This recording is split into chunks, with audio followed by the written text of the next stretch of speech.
Hello, everyone. My name is Andrew Fritz, I'm Damon Lewis. and you're listening or watching the Surf the Astral podcast. It's a show about meditation, lucid dreaming, and out of body experiences. And welcome back. Thanks for tuning in again. Today, we have another interview, another special guest with us. Her name is Allison Holley. She's an intuitive guide and ecstatic sexuality coach. She offers channeling guidance, ecstatic sexuality teachings and workshops, and public just speaking just to assist you along your path. She's the author of the new book, The Era of the True Creator.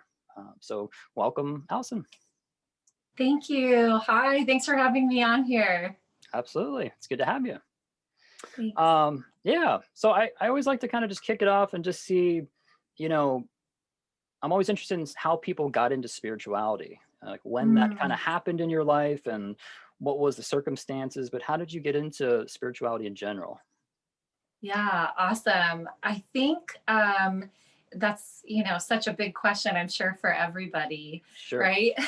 Yeah. And for me, it's really interesting because I was born into a really pretty religious family and things like that. So I started off this way, always had this, feeling of intuition and wanting to know more and thinking metaphysically in its own way.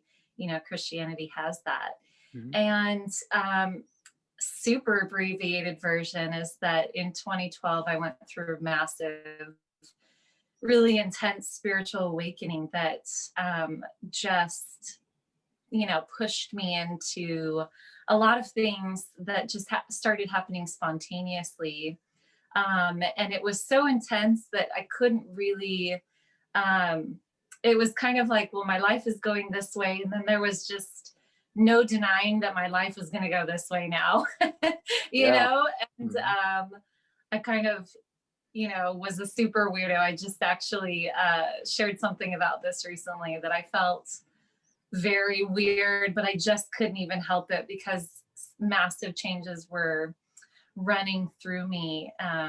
So yeah, it was sort of this undeniable shift that I went into, and now I mean I live it every day, from that moment forward. So Awesome. Yeah, I think yeah.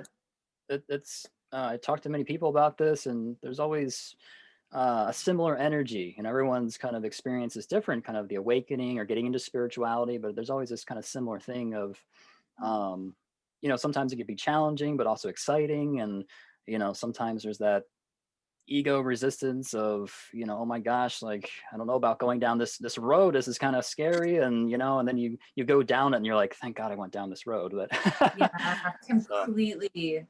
yeah. Completely, because it's the most authentic feeling, ever. It's suddenly, I'd studied previous to this spiritual awakening, I'd studied, with sort of a neo shaman and things like that.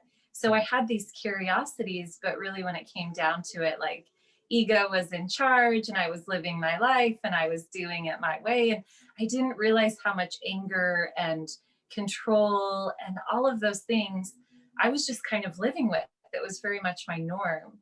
Mm. And then when I went through the awakening process, like I said, everything shifted. I kind of, from the outside in, really looked very strange for quite a while because I was talking about things out of the blue. But once I really got going in that path, and even right at the beginning, it was like nothing had ever felt so authentically me.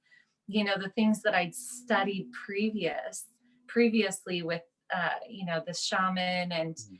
and different spiritual teachings, suddenly I felt it and I knew it, and I was experiencing it. It wasn't just like, oh, energy's this thing. I was seeing energy. I was um Mhm. channeling these different you know beings, and it was happening spontaneously, and I was like, wow, this is real. Like, I've always known it was real, but now it's happening you Right. know and I Yeah. just want to touch on this one thing too, because it occurred to me right after you asked the question. Mm. Before we started this podcast, you said, do you have any questions for us? Mhm. And I just want to tell you that no, I didn't have questions, because your energies are so peaceful, and it felt familiar in that sense. You know what I mean? Sure. So in a way, it's like there are less questions because we're just living in this energetic knowing, this Mhm. place, right? Yeah. So less questions. I can already feel you guys, you Got it. know? Cool. Cool. Cool. Yeah. Yeah. Damon, did you have a question or? Um, I have I have tons of questions. I was I was gonna make one comment first though, Mhm. that I've noticed, and I'm noticing talking to you, Allison, that so many people have their experience based on like an awakening, based on Mm, like some sort of sudden change. mhm. And I know there's people out there who maybe were raised as a child whose like parents were already into this stuff Yeah. and maybe raised them and it was not so sudden. Yeah. Uh, do you have any thoughts on that? Like, why do you think that's so much of a prevalent storyline? Like me, like everybody, even Andrew, like we talk to people all the time. It's always like this sudden moment that we have. Do you think it's just our culture, like our Western culture or something? Or It's such a beautiful question, and it's really interesting because I literally just recorded a video on this that's going out tomorrow, because in channeling, I get all sorts of insight. And somebody asked about this on Facebook. They said, how can I have an awakening? And Mm. for some reason, it hadn't really occurred to me before that somebody would want to activate it. Mm. Or, I mean, right? Because the rest of us are like, oh God, wink, wink. Right. Yeah. Right. or, I have known people who have walked into it very gently, but that is a lot more rare. Mhm. And I love what you said about it's potentially the culture, because um, we do have a culture that's very centered around, like, a lot of people call it the masculine paradigm, where it's very directional, and it can be very controlled, and driving toward a goal and not really being present. And that's the key. So when I channeled and this information came through about what activates an awakening, it was really fascinating. Mm. And this might ring true for the two of you. I'd love to hear, but um, in my story, I actually went through a breakup. And what precipitated that breakup was I lost my voice for about 6 months. It was in and out. It was pretty painful, actually. Like, it was really uncomfortable.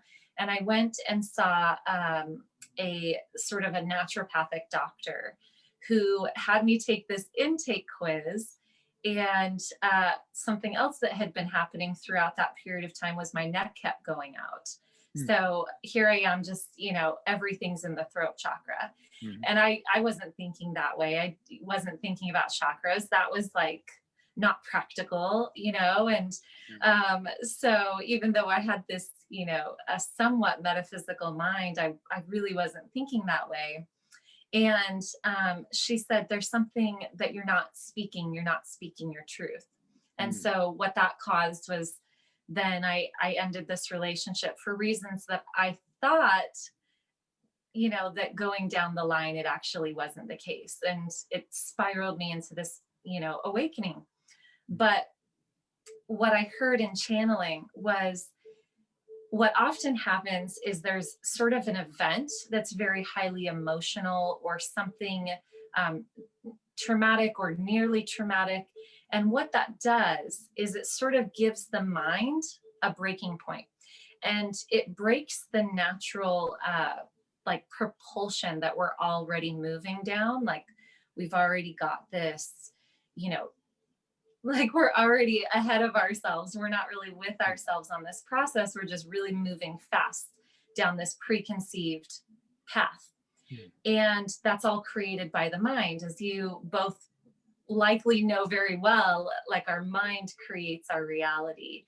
And so our mind, if it's given just even a brief moment of pause, where things aren't happening as we expect, Mm. then it opens up the channels, and the channels meaning it opens up different energy centers in our body, because our mind is like this bully sometimes, and it can just be taking over every process. But if we just have that moment where the mind is taken offline, it's sort of startled, there's a pause, then what can happen is all of these other things can then start to shine through. And for me, that's what happened.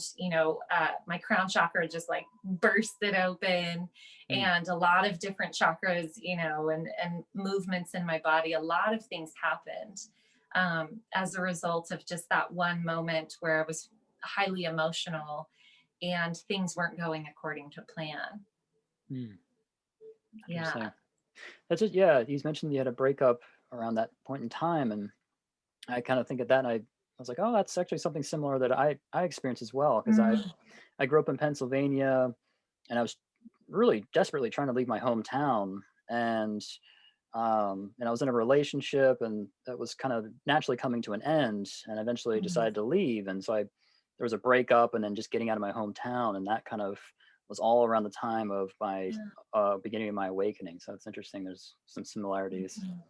Yeah. Yeah. Yeah, it's so interesting. What about you, Damon? Is that something that kind of happened with you too, or? Yeah, I not like a specific breakup, but I noticed that at the time of what I would call my awakening, because things were like building up over my life. I've Yeah. had stuff happen throughout my childhood, and it ramped up in my teens, and then by the time I hit my late teens and early 20s, it was undeniable, and I Yeah. just was trying to push it back, and then it was just undeniable, and I Yeah. started talking about it a lot, and I lost a lot of friends. So that was Yeah. really my breakup. And it's kind of like who you surround yourself with, whether it's a significant other or your friends. If you can't be like part-time spiritual, so to speak. It's tough.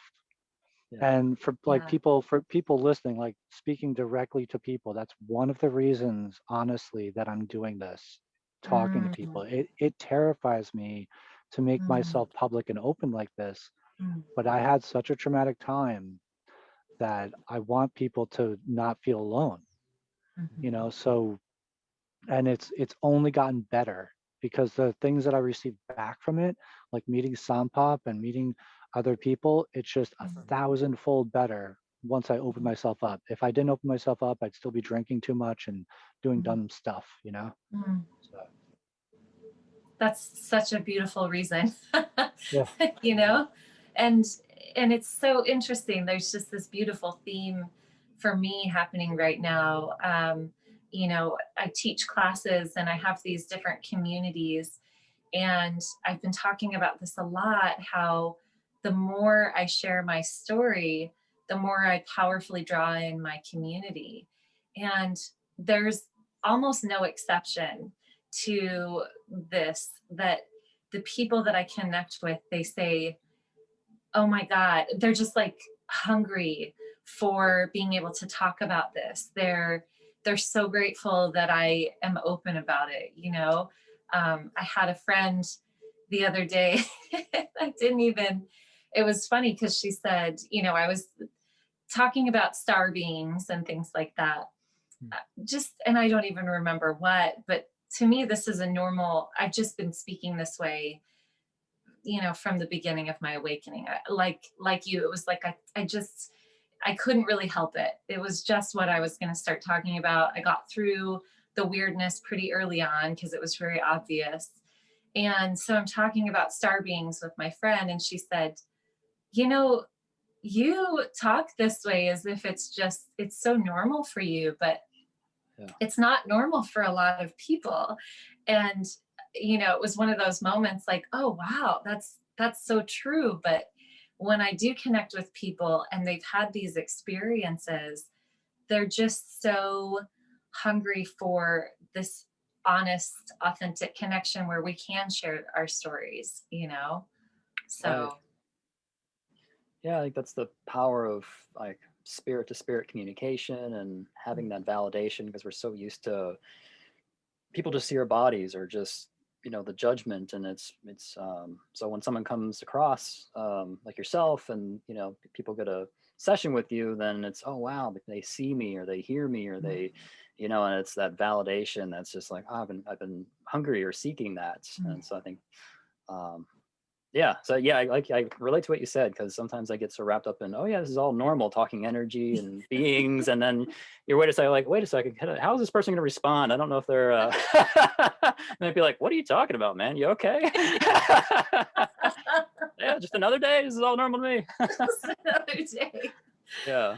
But I also love that there doesn't seem to ever be anything random. Even those people that I get into those somewhat random conversations with, and they hear me and they think I'm weird, I always think, like something's coming for you, because this didn't come out of nowhere.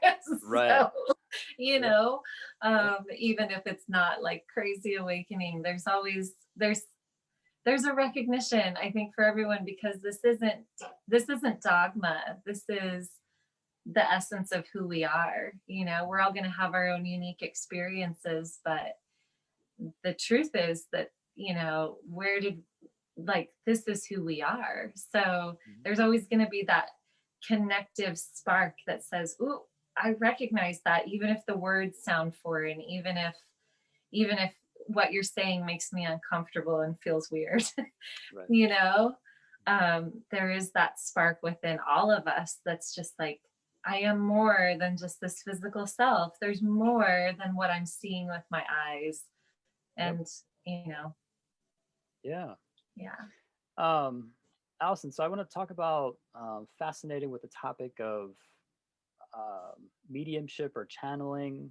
Can you maybe just talk about, for people that are listening that don't really know or understand what that is, just what is that, and maybe what is it like for you to get in that state, and what's maybe your experience of that? Awesome. My inclination right now is to just give like an example that everyone can really feel. Mm-hmm. And so I know that people will be watching this after the fact, but maybe we can do this right now. Sure. Just having a brief pause. So if we can just take a brief pause. Yeah. And then as we're doing that, just listen.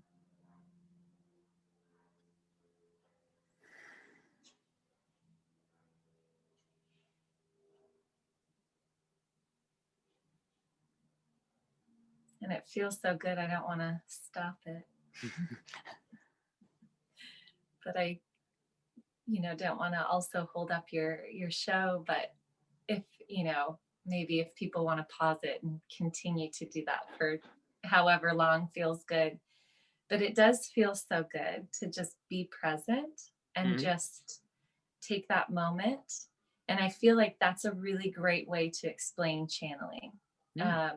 So predominantly what I do is channeling. To me, mediumship is connecting with beings who have passed on, who have lived lives on Earth. Other people might have different definitions for that. But to me, that's what that is. Channeling is an opening up and a listening to many different things. Sometimes beings, sometimes collectives of beings.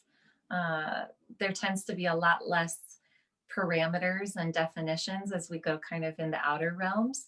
So a lot of times I'll connect with just sort of a we consciousness, and I'll ask who I'm talking about, and they'll say it's not really something that we worry about so much. Like if you need a name, here's a name. If you need a title, here's a title. Other times it is sort of more meaningful, and we can get into that. But, so I sort of, I was told early on that I'm an open channel. And being an open channel means I just get myself to the frequency and the place where I can listen. And then I allow whatever to come through is coming through. We can talk about boundaries and protection if you want to, because that tends to be what people ask. when I say that I just open myself up to whatever, like, oh my God, aren't you scared? Right. So no, I'm not, because I go to a frequency place that doesn't have the polarization that we have here on earth, right? So there's not good and bad, there's not evil, there's just the all that is. That's a brief, well, there you go, boundaries and protection.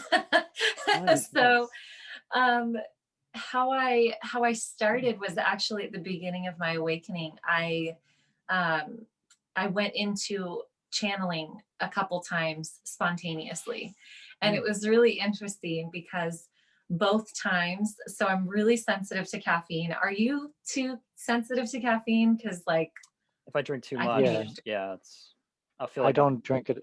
Yeah, Go ahead, Dana. sorry. All right. I don't drink it at all because it's like crack. yeah, it's like I am so sensitive to caffeine now, and I talk to a lot of people that after their awakening they just can't even drink it, which is really sad. Now nobody wants to go through an awakening. You're like, I like my coffee a little too much here. My coffee. But yeah, that's really interesting, David. And for, you know, not that there's any rules, but I have noticed that with a lot of people.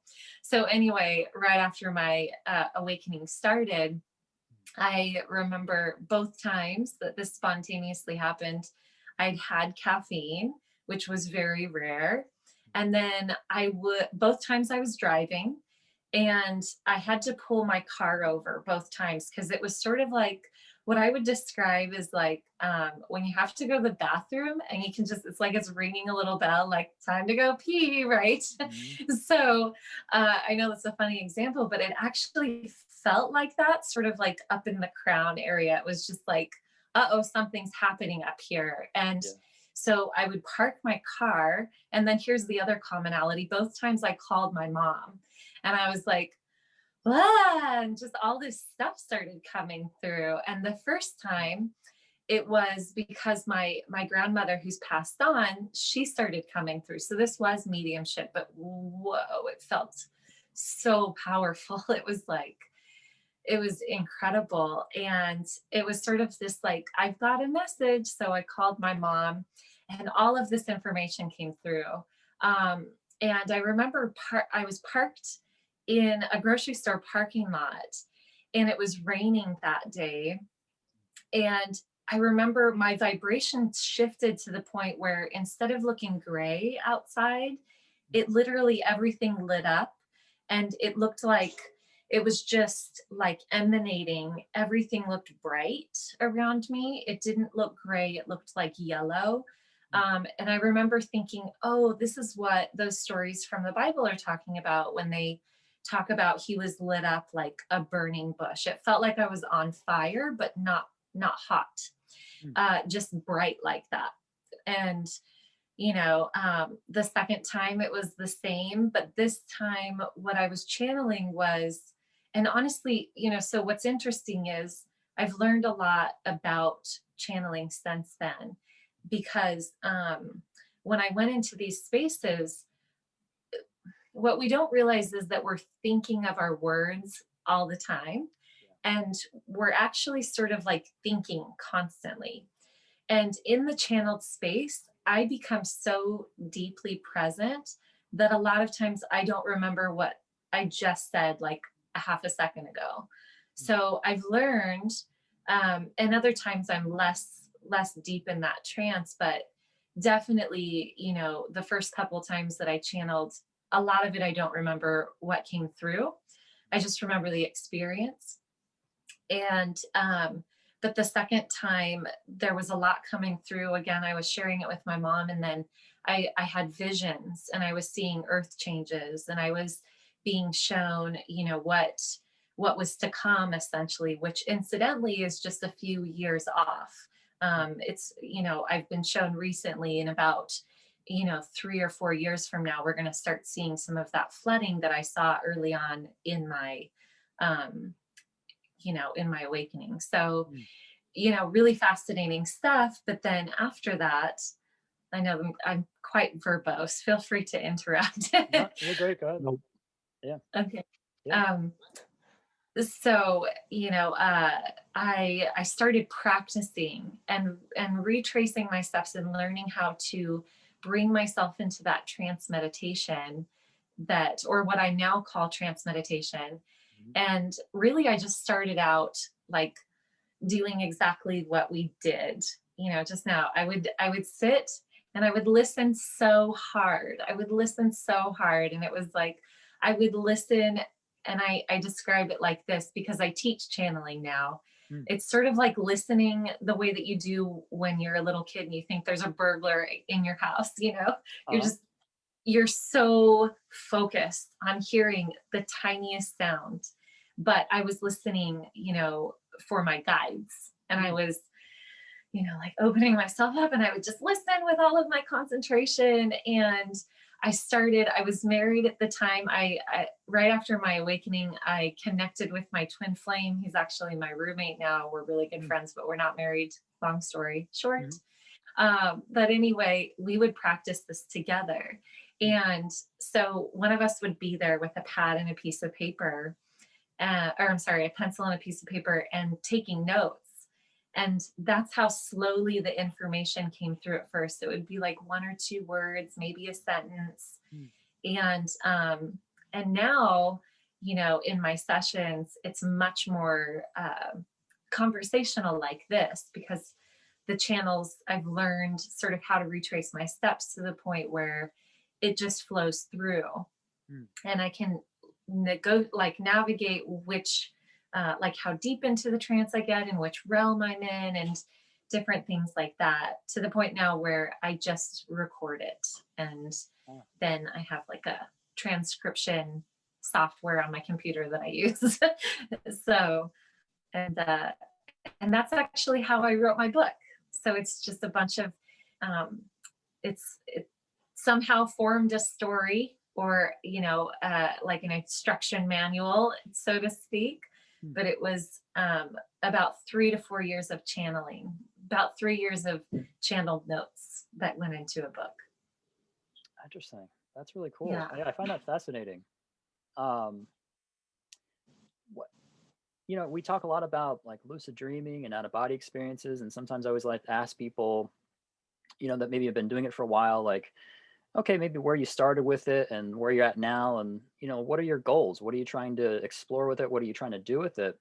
Do you have any personal goals or just things that you want to continue exploring with it that maybe you're working on now or haven't dove into, or is that something? I love that question, because I just love that question. I don't often think about, well, what do I want to do next? But I do actually have goals. I mean, I'm sure, how far out there can we get? But my goal is, I really want to make strong connection with star beings, and I actually want to have an experience of being on a starship while in a human body. So that's a goal. I've learned a lot about, where my soul was created, and, how I incarnated on Earth, and all of those things. And, I've seen it actually in dreams. I had a really beautiful visionary dream where I saw starships all over the sky, and it was just so beautiful. It was just, they were just everywhere, and then in channeling, I've been told, well, now, because we're going through some really intense stuff, a lot of times the starships would kind of come and go, and like they'd come and sort of like check up, and then they'd go. And now what I'm being shown is that there are a lot of them that are just kind of here. They're just like staying within the atmosphere, and it's almost like they're parked in different areas for longer. And I'll just manifest this and put it out there. I'd really love to have a very visceral experience with those starships. So cool. Personal goal. Yeah. Awesome. Damon, I'm going to give you a chance. Do you have anything you want? Sure. How much time we got left? I mean, that's not the question. I just want to make sure we're we're sort of arcing in the right direction. Yeah, I got so 20 minutes. Yeah. Okay, good.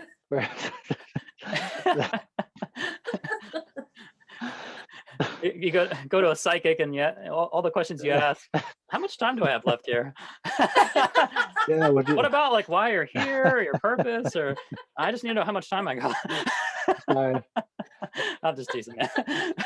No, it's okay. I knew as soon as it came out, I was like, oh God. If we could You can edit ask that out, all the things. whatever. Yeah, I can edit it out. Okay. It's fine. You're good. No, don't. Please Keep it. keep it in there. Little Keep amusement. it. It's I think it's good keep comedy. it. We don't edit much, and I don't want to start now. Yeah, good.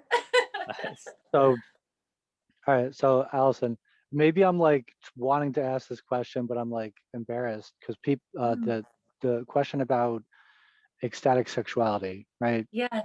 It's I did stand-up comedy, right? I did stand-up comedy for a while, and sexuality is the thing that always gets a laugh because people are so uncomfortable with it. Whatever you're uncomfortable with, like the bodily functions or sexuality, those two things really get laughs because everyone's Interesting. uncomfortable with it.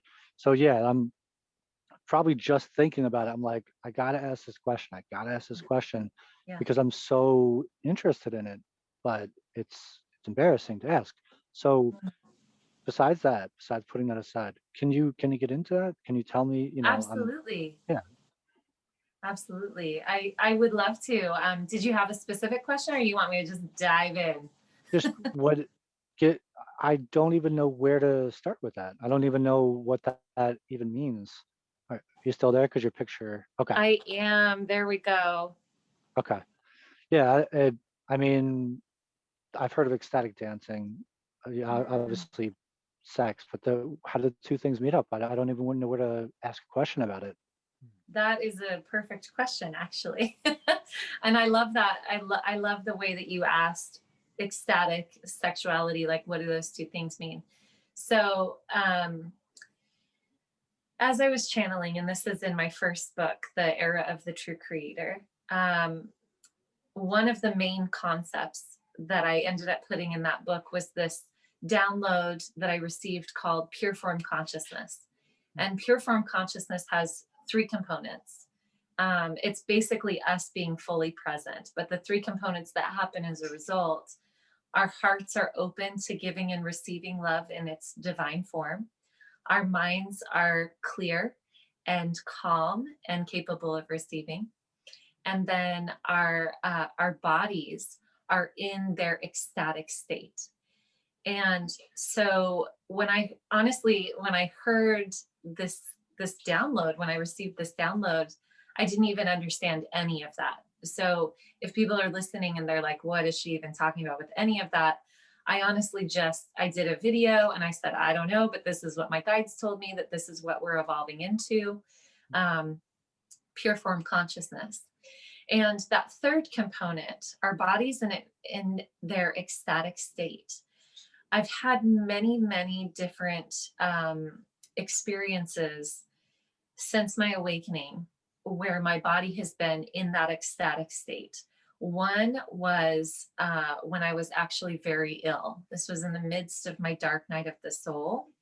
And I was channeling and I was desperate. I was just desperate for information. And it's actually really helped my channeling abilities because I was just so desperate for information on how to heal myself. And so, I'm channeling, I'm sitting in bed. I've been in bed for a couple months, just really dealing with some stuff. And my head started moving as I was channeling. And it was not, what I just did just now was me moving my head. What was happening in this channel space was my head was moving, right? And it felt like if you put yourself underwater and your arm just kind of goes like this, that's what it felt like, right? It was just going with some current that was guiding it.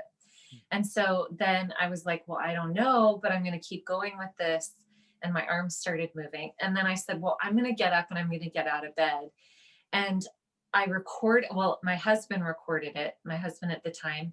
And I ended up doing these entire dances.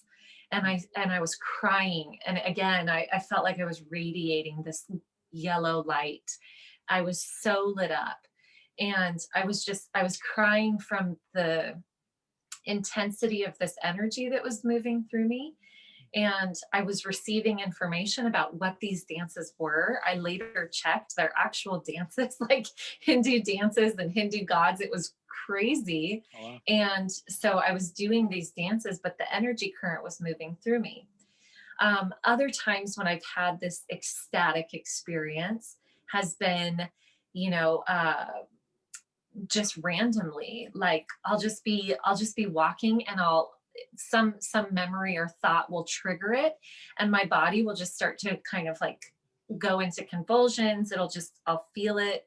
It's like a shiver that kind of runs through me. And another time, and this was when I was on a plant medicine called San Pedro. And San Pedro, I don't know if have you ever done it? No, what's that? Yeah, I know what it is. Oh, yeah. Cactus. Yeah. It's a cactus. Yeah. And Mhm. I was actually in South America, on this lodge, or this, I don't know what you call it, but there was this center where you could do lots of different plant medicines under the care of shamans and a master teacher. And one day I was doing San Pedro, and I was so full of ecstasy. And then it came through right in that moment. This is what you're evolving toward. This is what people are meant to feel all the time. And I was literally like, I'm like, how do I even walk? Like, I'm so full of ecstasy, just, joy and sexual energy. It feels like sexual energy, but it's not sexual in the way that we think of it, right? Because it wasn't like I wanted to have sex, or it wasn't like I was looking at somebody and being turned on. And that's usually how we think of this sexual energy. But it was just this strength, this power running through my body that felt delicious in the way that it does when when we've got this pure, beautiful sexuality running through us. And so it was sexual and ecstatic. So that's kind of like an overview of that. And I started teaching sexuality because after I separated from my husband, I actually went through what I call, it wasn't an awakening in the sense that, my spiritual awakening was very powerful, but I did suddenly sort of get my sexuality back online, and I learned a lot about it. And at this time I was already channeling pretty regularly and proficiently. And I had an experience with a partner. And so later I went in and I asked questions during channeling, like, what's going on with this?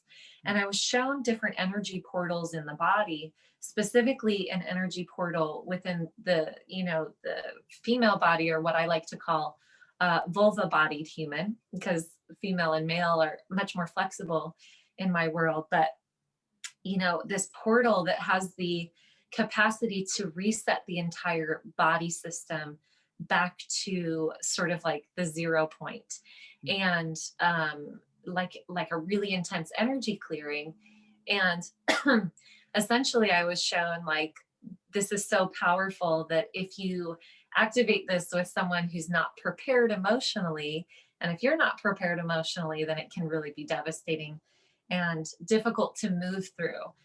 So all of that sort of started off this journey of teaching sexuality.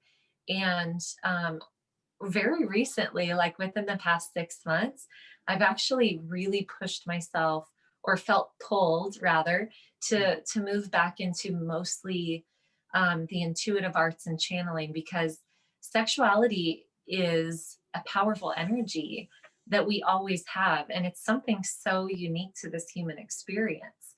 And yet it's not the whole picture. It's like one part of that trifecta that makes pure form consciousness, So I really wanted to go back into those other realms, but it's a current that I will never be able to let go of, because it's sort of like being able to talk about spirituality. Like, we all want to talk about this part of us that seems to be in so much conflict with our spirituality, but it's actually a portal for greater awakening. So Very cool. That was a lot. No, No, no, this is great. it makes a lot of sense. And there's, I don't want to cut Andrew off because I know he's probably wanting to ask a question too. But uh, even in relationship with somebody, whether it's good or bad, you can have giving and taking. And I don't want to go too far into it, but like that's something I was learning recently over the past few years is about, it doesn't have to be sex. It can Mhm, be within any friendship or person you're talking to, whether you're trying to get something from somebody, that's, mhm, or you're trying to purely give, mhm, and it's a completely different energy one way or the other. And especially when you're in that most vulnerable situation of of you know uh, sex and mhm, having our clothes off and feeling vulnerable in all sorts of different ways, to just be giving to the other person and not mm, expecting something back, to be mhm, giving in such a, again, I don't have the exact words for it, but I know I really understood exactly what you're talking about in certain ways in my mhm. own way. Absolutely. And it's such a powerful gift that we can be there with each other. And we do have polarities, and we do have, and I'm not actually talking about gender. One of the most, just as an aside, one of the most powerful things for me, I date all genders. And I remember when I had my first ecstatic experience with someone who was, female born non-binary, and I was like, wow, I can have a spiritual sexual experience. And it took my Christian upbringing really, like offline to recognize that I had an ecstatic experience with this person. The last person I dated, really, she's so incredible. And she would actually, it was so beautiful. We would like pray with each other, and before and during and after, and we would give each other energy work, and really use these gifts during the actual act. And we have battery circuits that we, with those polarizations, we have these battery circuits that we can give and receive, and actually create this sort of ecstatic bubble with two or more people behaving in this. One of the beautiful thing is, and I just feel like there's always so much to talk about this with this, but I talk about entering trance states to channel, and you can channel through all of the chakras. And this is something that's really beautiful. So, in a sexual experience, when I was teaching sexuality more, I'm not saying that I'm never going to do it again. Obviously, I can't escape it. But when I was teaching sexuality, one of the first questions that I would ask is, have you entered a trance state while having sex? Because that would show me how much people were able to be present in the moment and turn their mind, just allow yourself to get into that, what we call a flow state or a trance state, and to be just really present and experience the energy exchange, and to move with that flow. And then it actually amplifies. We move it from, the old way is like an electrical current, where one person, like you're giving and you're receiving, or you're giving and you're receiving. But what actually, and there's like limited use, right? Because we take from one thing and then it goes to the other, and sometimes we lose it. And that's the way that electricity tends to work. But when we move into that quantum field, we actually generate more and more and more. You can take one moment and actually expand it into this experience where you're actually feeding both parties and nobody's losing anything, and it generates more and more energy. Yeah, Allison, let me. I actually do have the words for it now. Yes, Um, please I'm do. I'm I'm thinking about experience that I've had and an Mm-hmm. experience that my friends has told me about, um, where you're actually connected in a space that you can actually feel the other person's Yeah. pleasure. Mm-hmm. You can literally connect in a way where your pleasure is there, but Yeah. you also feel the other person's pleasure, and it becomes a circuit. So the more pleasure Mm, you're giving them, the more pleasure you're receiving because you're feeling them. It just that's keeps, it. that's exactly what you're describing. It keeps circulating Yes. and getting bigger and bigger and bigger. And that's not just a male female thing. To my friends, or to, female and female, when pleasuring each other, could feel the same thing. They could feel Yes. in, right, in their, you know, in their sexual areas. I'm trying not to be too graphic, but in their sexual areas, they could feel the other person's pleasure. They could feel their energy. And I found that amazing because, you know, male and female, you're in, one person's inside the other person, but Right. female and female, they could still feel it. Absolutely. And that's, I love that you shared that. And that's, for me, that was such a big moment when I had a spiritual experience with, someone who wasn't a male born. And I was just like, oh, thank God, because I've known this since I was, 20, which actually might be a little bit late for some people, but I've always known that I've been attracted to everyone, since that time. And so I'm sort of like, my Christian upbringing says that spiritual is between a man and a woman. And a lot of, like you look at the Kama Sutra or you look at some of those old writings and pictures, and I remember just feeling frustrated because it's a man and like three women and like a big penis and like, it's very centered around that. But the truth is that we can have this energy exchange with anyone through presence. And that was the big key. This presence brings in the ecstatic experience. Presence brings in trance. Presence connects us to who we truly are. And who we truly are is far beyond, these limited like giving and receiving. It's actually that quantum level. So yeah, I love that you said that. That's awesome. I think that's a great tone or just a way to end things here for today. That's awesome.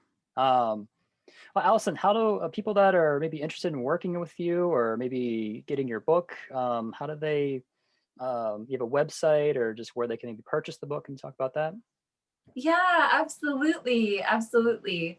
And thanks so much for asking. I've loved this conversation. Yeah, me too. You two are really amazing, and I know bringing a lot to people and just being very open. So Thanks. thank you. Well, thank you.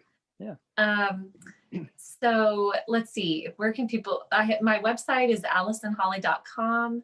Mhm.